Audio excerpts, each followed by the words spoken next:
My name is Lucy. I'm calling from Delaware. Lucy from Delaware. Hi. I just wanted to call.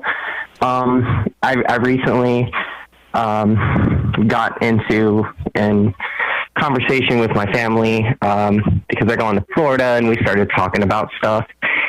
And sorry, I'm a little nervous. You're all good.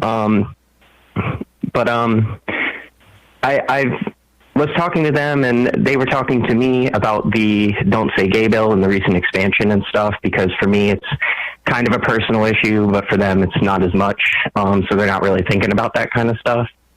But there is a lot of, ambiguity in the bill itself, but I do think that maybe people should probably start listing the names of these bills and stuff, like where they're from, the House or the Senate, what number the bill is and what standards it refers to in their reporting, because I'm looking at the bill now, and it really feels like a lot of times when these things get reported on, the text of the bill doesn't get really talked about, but the text of the bill itself is actually pretty damning. Mm-hmm.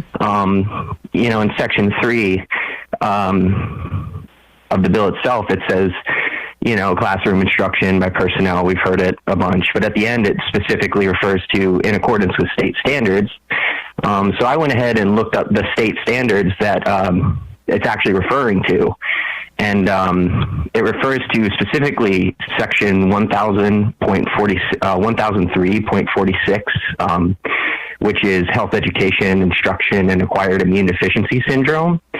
And Part 2 says throughout instruction in acquired immune deficiency syndrome, sexually transmitted diseases, or health and education, when such instruction or course material contains instruction in human sexuality, a school shall teach abstinence from sexual education outside of marriage as the expected standards for all school-age students, while also teaching the benefits of monogamous heterosexual marriage. So, a lot of times I think referring to these bills specifically as their numbers and stuff, and making it really easy for people to look up what the bill itself says and what the stuff it's referring to says, can make it really easy for people to understand just how ridiculous a lot of these laws are. Yeah.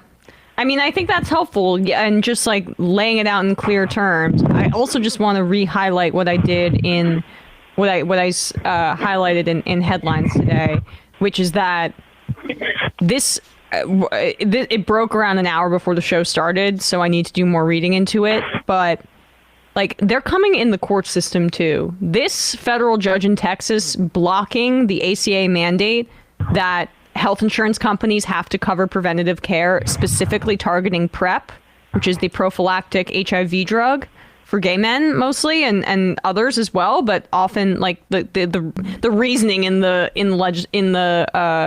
what the plaintiffs were pushing was explicitly homophobic. That ruling from a federal judge is immediately law right now because he's a federal judge. And then any appeal process has to go through the Fifth Circuit, which is incredibly right wing, and then has to go to the Supreme Court.